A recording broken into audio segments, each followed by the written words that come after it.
अस्सलाम वालेकुम जी। मेरा नाम है आसिफ नवाज़ और आप देख रहे हैं आपका अपना प्यारा YouTube channel I am teacher.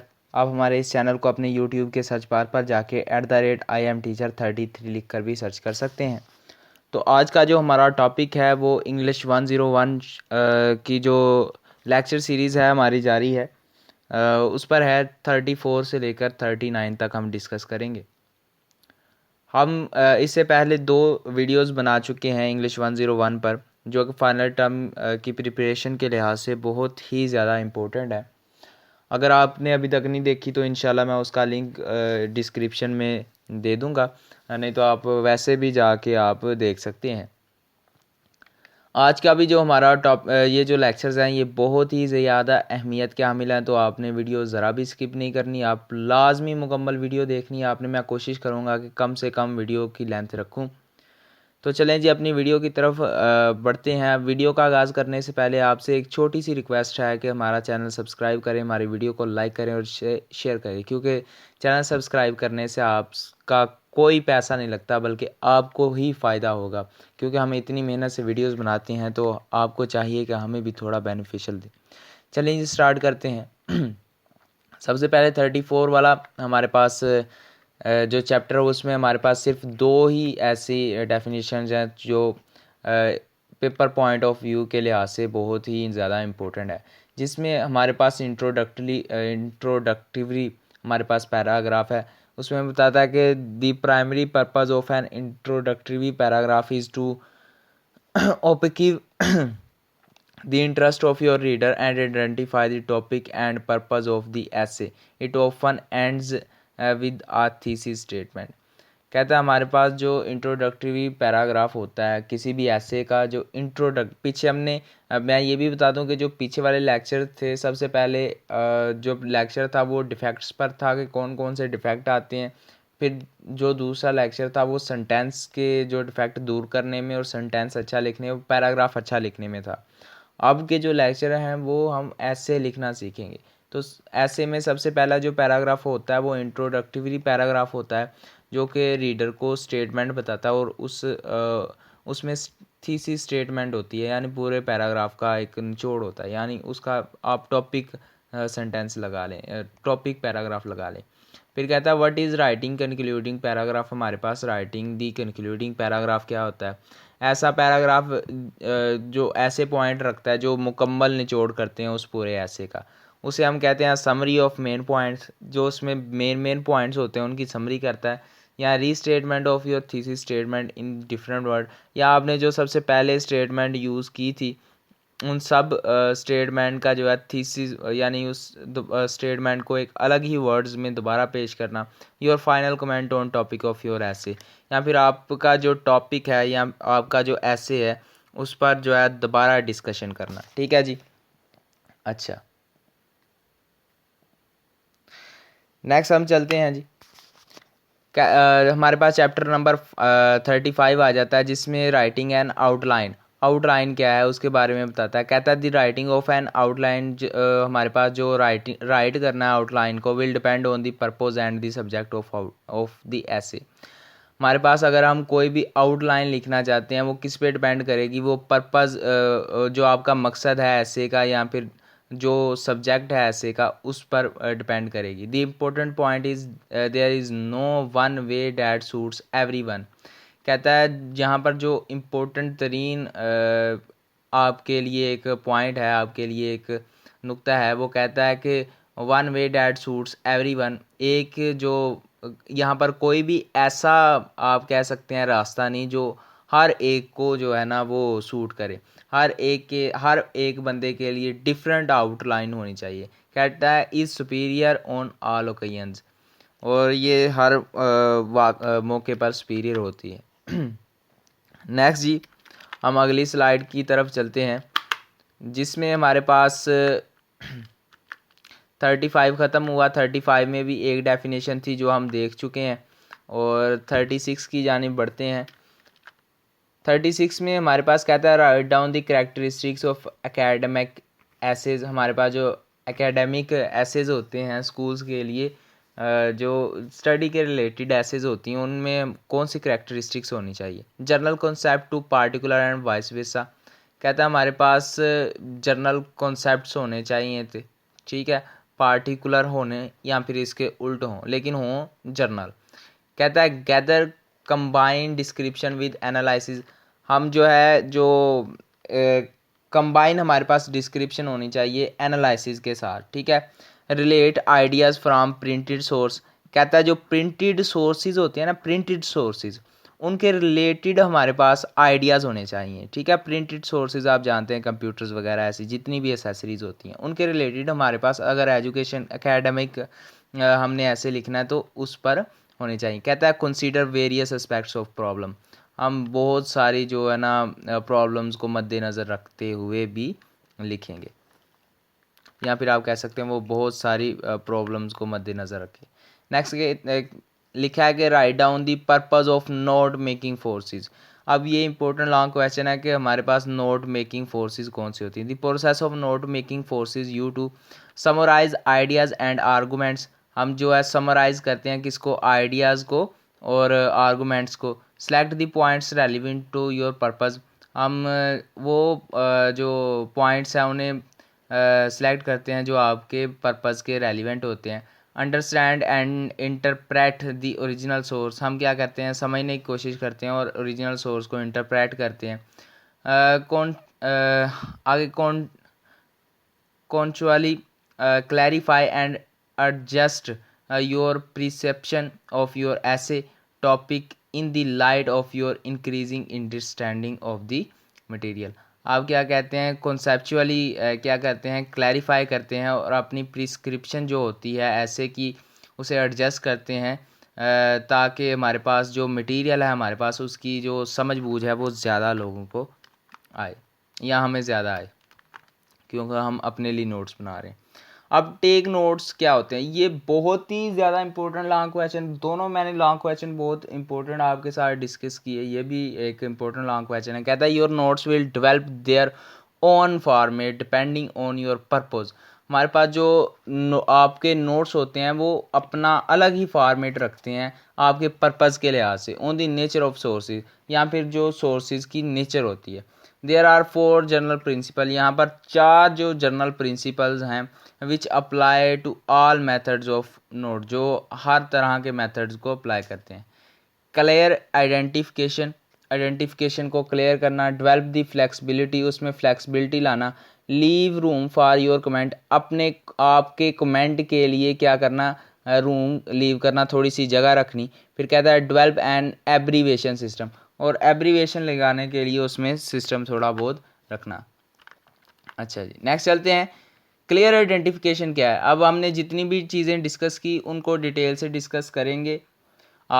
We should record the author, हमें ऑथर को जो है ना रिकॉर्ड में रखना चाहिए, टाइटल को रखना चाहिए, जहाँ जहाँ वो ऐसे पब्लिश हुआ उसे याद रखना चाहिए, किसने पब्लिश किया, कौन सा एडिशन है, इवन यहाँ तक कि हमें पब्लिकेशन के ईयर तक याद रखना चाहिए।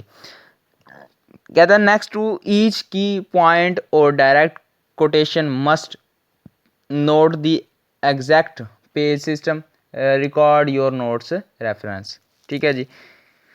इससे आगे हर तरह का जो की पॉइंट होता है जो आपकी कोटेशन के डायरेक्ट होता है उसे आपने एग्जैक्ट उसी तरह से नोट करना है। यानी आप कोई भी कोटेशन लिखना चाहते हैं तो उसके ऑथर का भी नाम याद रखें, उसके टाइटल का भी, कहाँ से कोटेशन ली है, किस जगह से पब्लिश हुई थी, हर तरह से आपने याद रखना है। कहता है डेवलप दैम फ्लेक्सिबिलिटी, उनके लिए फ्लेक्सिबिलिटी रखें, आसानी रखें। In such a way that if it is easy to rearrange them for the purpose of your essay, if on loose paper and then remember to number the pages. कहता है कि इन अ सच वे, इस वे में आप क्या करते हैं कि it is easy to rearrange for the purpose of your essay, ये आपके जो ऐसे का पर्पज़ होता है उसके लिए आसानी करता है। अगर आप लूज़ पेपर लें और उस पे जो है ना then to remember to number the pages, तो आप क्या करें कि आप अगर आप लूज़ पेजेस ले रहे हैं यानी एक दूसरे के साथ कंबाइन नहीं हुए तो उन पर नंबर लिखते जाएं, यानी ये मैंने पहला पेज लिखा है, ये दूसरा पेज लिखा है, तो साथ साथ उस पर नंबर लिखते जाएं। फिर कहता है leave room for your comment, अपने कमेंट के लिए क्या करें, रूम लीव करें। कहता है लीव वाइड मार्जिन, आप क्या करें कि वाइड मार्जिन लीव करें, ठीक है जी। फिर कहता है कि हमारे पास they are useful for writing, वो क्या है, राइटिंग के लिए यूज़फुल है। योर ओन कमेंट, अपने कमेंट के लिए। एडिंग क्रॉस रेफरेंस, और क्रॉस रेफरेंस यूज़ करने के लिए। नेक्स्ट चलते हैं जी। कहता है डेवलप एन एब्रीवेशन सिस्टम, हम जो एब्रीवेशन सिस्टम है वो कैसे डेवलप कर सकते हैं। कहता है कॉमन सिंबल, हम कॉमन सिंबल यूज़ करेंगे, जैसा कि ईजी फॉर एग्जांपल। हम किसी भी चीज़ की एब्रीवेशन लगाना चाहते हैं ना, अगर हम अपने ऐसे में थोड़ा सा लेंथ को कम करना चाहते हैं, या फिर कोई ऐसी चीज़ें होती हैं कि हम चाहते हैं बस ज़रा स्किप कर दें, हमें जल्दी होती है, तो हम क्या करते हैं, एब्रीवेशंस यूज़ करते हैं। एब्रीवेशन यानी शॉर्ट फॉर्म्स यूज़ करते हैं। जैसे ईजी हम अक्सर यूज़ करते हैं, क्या यूज़ करते हैं, ईजी यूज़ करते हैं। वो किसके लिए यूज़ करते हैं, वो फॉर एग्जांपल। हम कहते हैं कि फॉर एग्जांपल किस लिए यूज़ होता है, ईजी। वैसे आई ई भी यूज़ होता है, जैसा कि, ठीक है, आई ई भी यूज़ होता है जैसा कि, लेकिन हम ज़्यादा क्या यूज़ करते हैं, ईजी यूज़ करते हैं, ठीक है जी। फिर बिटवीन के लिए बी और ये स्लैश डाल के डब्ल्यू यूज़ करते हैं बिटवीन के लिए। एंड के लिए ये बहुत ही मशहूर सिंबल है, एंड के लिए जो हम यूज़ करते हैं। फिर बाय द वे के लिए B T W, short form है बी टी डब्ल्यू, किसके लिए, बाय द वे के लिए, ठीक है जी। इक्वल के लिए is equal to, is equal to हम क्या लिखते हैं कि अगर हमारे पास किसी के पास बुक्स हैं तो वो बुक्स किसके इक्वल है। अगर हम वैसे लिखना चाहें तो हम कहेंगे बुक्स इक्वल टू, ठीक है जी, किसकी बुक्स के लिए, ए के लिए, ए की जो बुक्स हैं, या फिर ए से आप कोई भी लगा सकते हैं, ये वेरिएबल है। अच्छा, फिर ग्रेटर देन और बिकम, अगर हमारे पास साइन इस तरह से आता है तो इसका क्या मतलब है कि ग्रेटर देन। अब वो कैसे, हमारे पास 3 है और एक तरफ 2 है, तो 2 क्या है, वो बड़ा है किससे, 3 बड़ा है किससे, 2 से। तो जिस तरफ बड़ा हमारे पास वर्ड होगा उस तरफ हम टेल रखेंगे, और जिस तरफ छोटा होगा वो हेड रखेंगे। अब 3 हमारे पास इस पोजीशन पर है और 2 हमारे पास इस पोजीशन पर है, तो हम टेल किसकी तरफ रखेंगे, इसकी तरफ, और हेड 2 की तरफ। तो हम कहेंगे 3 इज़ ग्रेटर देन किसके, 2 के, ठीक है जी। जब भी हम ये साइन यूज़ करेंगे तो हम कहेंगे ग्रेटर देन, जो आपकी लेफ्ट साइड पर चीज़ होगी वो ग्रेटर होगी, जो आपकी राइट साइड पे होगी वो लेस होगी। अच्छा, लेसर देन। अब लेसर देन जिधर मैंने कहा था आपका जो नोक आ जाए या फिर हेड आ जाए वो लेस हो जाती। जैसे हमारे पास 5 है फ़र्ज़ करें, और इधर हमारे पास क्या था, 7 था। अब 7 क्या है, वो बड़ा है, लेकिन 5 क्या है, लेस है। तो हम क्या कहेंगे, 5 इज़ लेस देन किससे, 7 से, ठीक है जी। और देयरफॉर के लिए हम 2 डॉट्स यूज़ करेंगे इसके लिए, देयरफॉर, ठीक है जी। नेक्स्ट चलते हैं जी अपनी अगली स्लाइड की तरफ। कहता है राइट डाउन दी एम्फेसिस, एम्फेसिस आपने राइट डाउन करनी है ऐसे टॉपिक ऑफ 3 बेसिक फैक्टर्स। कहता है कि एम्फेसिस यू आपने बताना है कि ऐसे टॉपिक और 3 फैक्टर्स कौन से हैं उसमें। अच्छा, कहता है in this discussion of art history, इस आर्ट हिस्ट्री में we will discuss special emphasis of 3 basic factors. हमारे पास एम्फेसिस के जो 3 बेसिक फैक्टर्स हैं वो हम देखेंगे।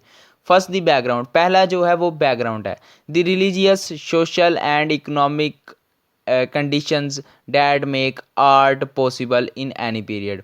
कहता है हमारे पास पहला क्या होता है, किसी भी चीज़ का बैकग्राउंड होता है। वो कौन सा बैकग्राउंड है, वो रिलीजियस हो सकता है, वो सोशल हो सकता है, इकोनॉमिक हो सकता है। वो ऐसी भी कंडीशन जो art possible in any period, किसी भी वक्त में जो आर्ट को पॉसिबल बनाती है, वो कंडीशन जो होती है वो बैकग्राउंड कहलाती है। फिर कहता है सेकंड, फोरग्राउंड। फोरग्राउंड क्या होता है, कहता है the work of art is self.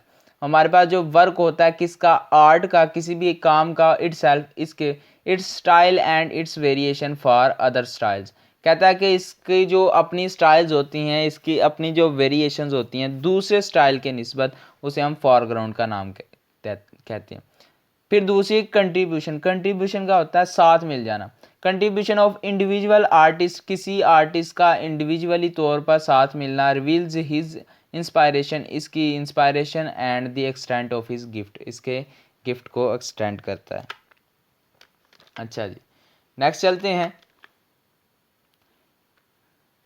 Sorry 31 लिखा गया, ये 31 नहीं है, ये हमारे पास वही चैप्टर चल रहा है 36। कहता है write down the essay of ways. हमारे पास जो 2 वेज हैं ऐसे को रॉन्ग लिखने के, वो क्या है? कहता है there are 2 wrong ideas we must guard against. हमारे पास कोई भी ऐसे लिखना चाहते हैं तो उसके लिए हमारे पास 2 गलत तरीके हैं जिससे हमें बचना चाहिए। पहला क्या है? फर्स्ट आर्ट हिस्ट्री, सबसे पहले उसकी आर्ट हिस्ट्री आ जाती है। is not a development from primitive beginnings in the past to the final perfection in our period. Styles change but artistic quality is more constant. Next है often one style of art, आप किसी भी art का एक ही style रखे जाते हैं। Is the characteristic expression of one period, वो ऐसी खसूसियात है जो एक ही पीरियड को बयान करती है। It is useless to attempt, इसे अटैम्प्ट करना बहुत ही यूजलेस है। Evaluate between styles that have little in common, वो स्टाइल्स आपने देखना जो तकरीबन एक दूसरे के सेम होते हैं। अच्छा जी, नेक्स्ट देखते हैं 37 आ गया जी हमारे पास। कहता है लीनियर रिलेशनशिप, हमारे पास जो लीनियर रिलेशनशिप होते हैं वो क्या होते हैं? लाइन एंड प्रोसेस, ये चैप्टर का नाम है। कहता है write down the main patterns, आपने मेन 3 पैटर्न्स लिखने हैं। पहला है there are 3 main pattern for organizing body of essay, किसी भी ऐसे की बॉडी आप करने के लिए आपके पास 3 पैटर्न्स हैं। सबसे पहले है लीनियर, सबसे पहले लीनियर आ जाता है, फिर स्पेशियल या फिर आप स्पैटियल रिलेशनशिप भी कहते हैं, फिर आ जाता है कंपैरिजन एंड कॉन्ट्रास्ट। हम चलते हैं अपने अगले टॉपिक की तरफ जो है लीनियर रिलेशनशिप। हमारे पास लीनियर रिलेशनशिप कौन सा होता है? क्रोनोलॉजिकल होता है, फिर प्रोसेसिंग लीनियर सीक्वेंस होता है। हमारे पास स्पैटियल हमारे पास रिलेशनशिप क्या होता है? क्लासिफिकेशन होती है और डेफिनेशन होती है। फिर कंपैरिजन एंड कंट्रास्ट क्या होता है? प्रोसेस इन साइकिल सीक्वेंस और काज एंड इफेक्ट होता है। अच्छा जी, नेक्स्ट चलते हैं हम 38 की तरफ। चैप्टर नंबर 37 इतना इंपॉर्टेंट नहीं था, जो भी था मैंने आपको बता दिया। 38 की तरफ चलते हैं, ये बहुत ही ज़्यादा इंपॉर्टेंट है, इसमें बहुत सारे क्वेश्चंस आते हैं। कहता है राइट डाउन द डिफरेंस, एक ये बहुत इंपॉर्टेंट क्वेश्चन आया जिसमें कहता है कि आपने डिफरेंस लिखना है लाइन प्रोसेस में और साइक्लिक प्रोसेस में।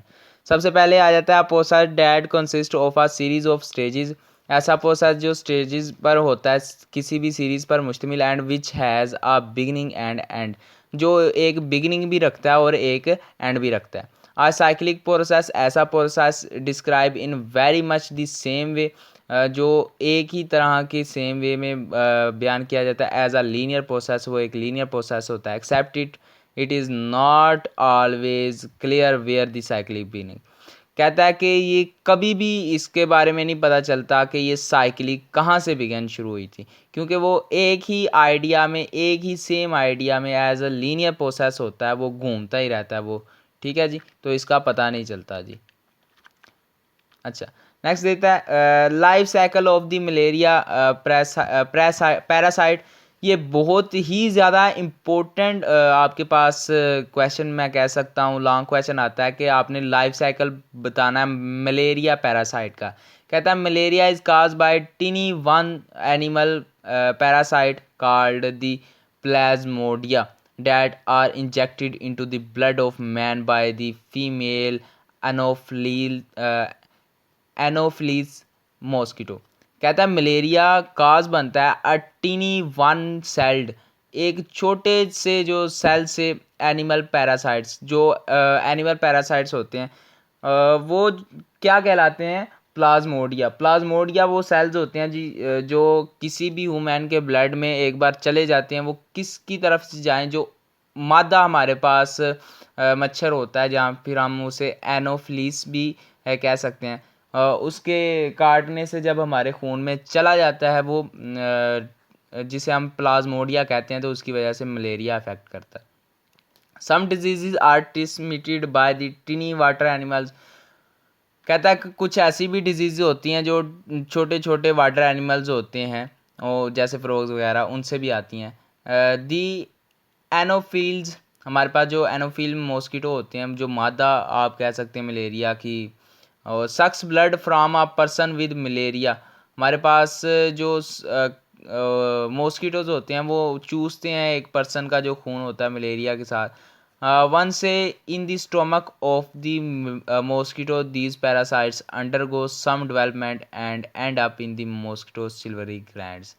कहता है कि हमारे जो स्टमक होता है मॉस्किटो का, these parasites undergo some development, वो डेवलपमेंट होता है और बाद में मॉस्किटो के सिल्वरी ग्लैंड में जाके ख़त्म होता है।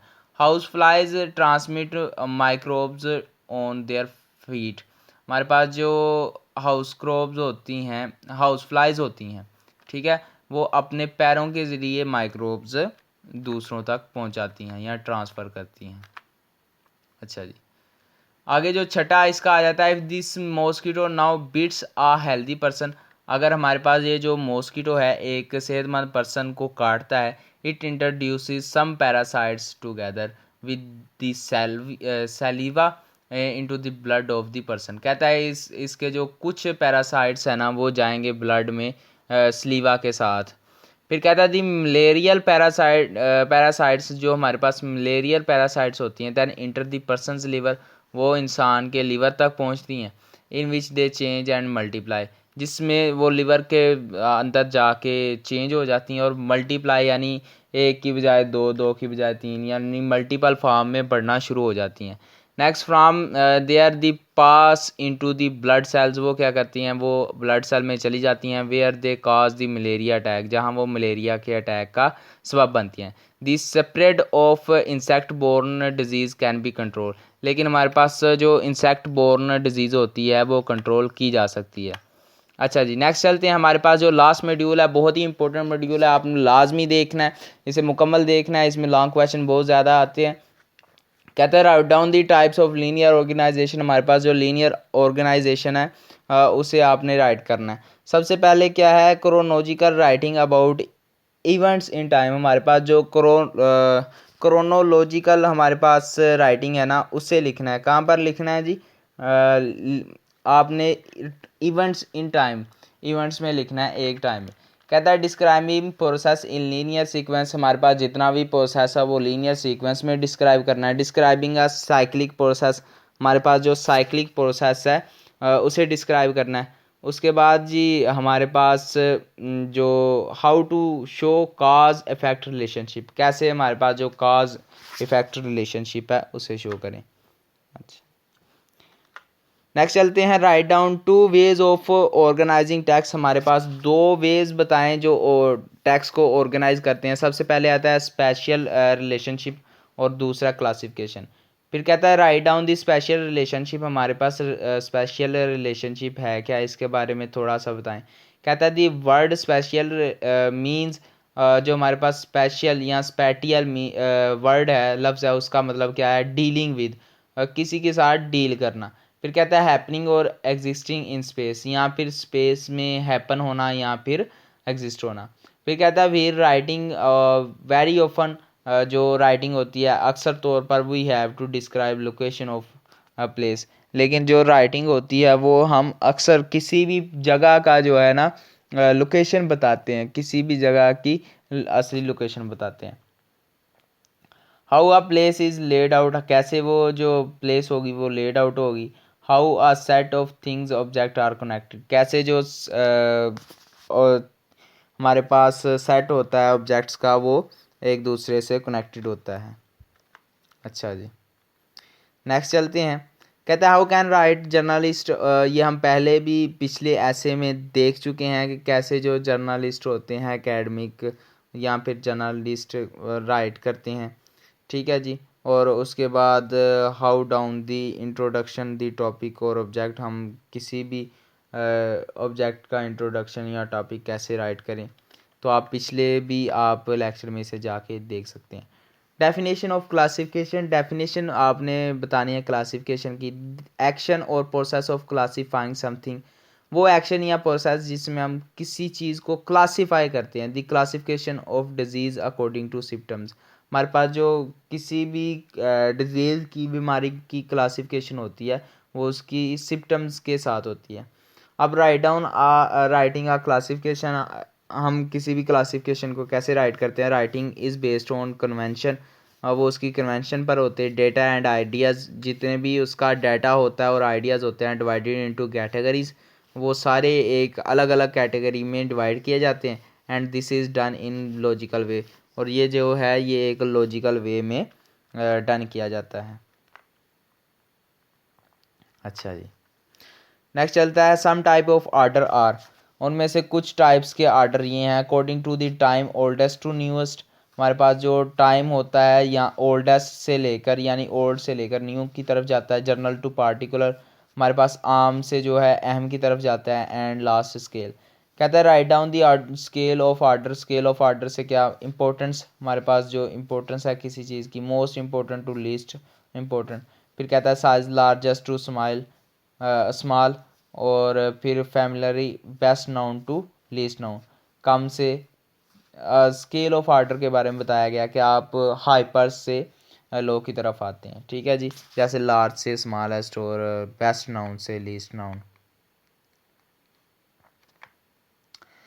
ले जी, ये थी आज की हमारी वीडियो। उम्मीद है आपको पसंद आई होगी। थोड़ी वीडियो तो लंबी होगी लेकिन ये बहुत इंपॉर्टेंट लेक्चर था। हमारे चैनल को सब्सक्राइब करना, हमारी वीडियो को लाइक करना मत भूलना। मिलते हैं अगली वीडियो में, तब तक के लिए अल्लाह हाफिज़।